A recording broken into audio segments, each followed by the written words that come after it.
Hello guys, welcome back. അപ്പോൾ ഇന്ന് നമ്മുടെ രണ്ടാമത്തെ ഡേ ആണ്. അപ്പോൾ നമ്മൾ രാവിലെ തന്നെ എണ്ണീറ്റ് വെറുതെ ഒന്ന് പുറത്ത് പോകാമെന്ന് വെച്ചു. വെറുതെ അല്ല ഗൈസ്, കുറച്ച് കാര്യമുണ്ട്. അതൊക്കെ നമുക്ക് വരുന്ന വീഡിയോസ് റിവീൽ ചെയ്യാം.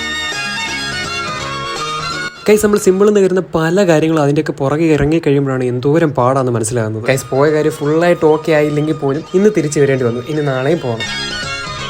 അങ്ങനെ തിരിച്ചു വന്ന് കുട്ടാപ്പടി വീട്ടിൽ ഇരുന്നപ്പോൾ ആലോചിച്ചത് പെരുന്തേനേരിക്കൊന്ന് വിട്ടാലോ. ഗൈസ്, പെരുന്തേനേരി നമ്മുടെ വീടിനടുത്തുള്ള ഒരു അടിപൊളി സ്പോട്ടാണ് ഗൈസ്. മഴ സമയത്തൊക്കെ ഇങ്ങോട്ട് പോകാൻ അന്യായ വൈബാണ്. ആ വെള്ളച്ചാട്ടം അതൊക്കെ കാണാൻ വേണ്ടി സൂപ്പറാണ് ഗൈസ്. അപ്പം നമ്മൾ ഇന്ന് നേരെ വെള്ളച്ചാട്ടം കാണാൻ വേണ്ടിയാണ് പോകുന്നത്.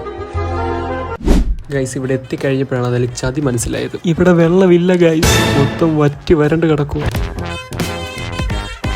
ഇപ്പുറത്തെ സൈഡ് ഡാമിൽ നിന്ന് മണ്ണ് വരുന്ന പരിപാടിയൊക്കെ നടന്നുകൊണ്ടിരിക്കുകയാണ് ഗൈസ്. എന്നാലും കുറച്ചൊക്കെ വെള്ളം അവിടെ ഇവിടെയൊക്കെ ഉണ്ട്. ഇവിടെ വെള്ളമില്ലെങ്കിലും കുട്ടാപ്പി ഇവിടെ കിടന്ന് ആരെയോ ഫോട്ടോ എടുത്തോണ്ടിരിക്കും. ഇവൻ ആരെ ഫോട്ടോ എടുക്കുന്നത് നിങ്ങൾക്ക് ഗസ് ചെയ്യാൻ പറ്റുമോ ഗൈസ്? അപ്പോൾ ഫോട്ടോ എടുത്തൊക്കെ കഴിഞ്ഞപ്പോഴത്തേക്ക് ഫോണിനകത്ത് ചാർജ് തീരാറായി. അപ്പോൾ ഇനി നേരെ വീട്ടിൽ പോകണം, ഫോൺ കുത്തി തരണം. അപ്പോൾ ഇന്നത്തെ വ്ലോഗ് ഇത്രേ ഉള്ളൂ ഗൈസ്. അപ്പോൾ അടുത്ത വീഡിയോ കാണുന്നവരേക്കും ബൈ.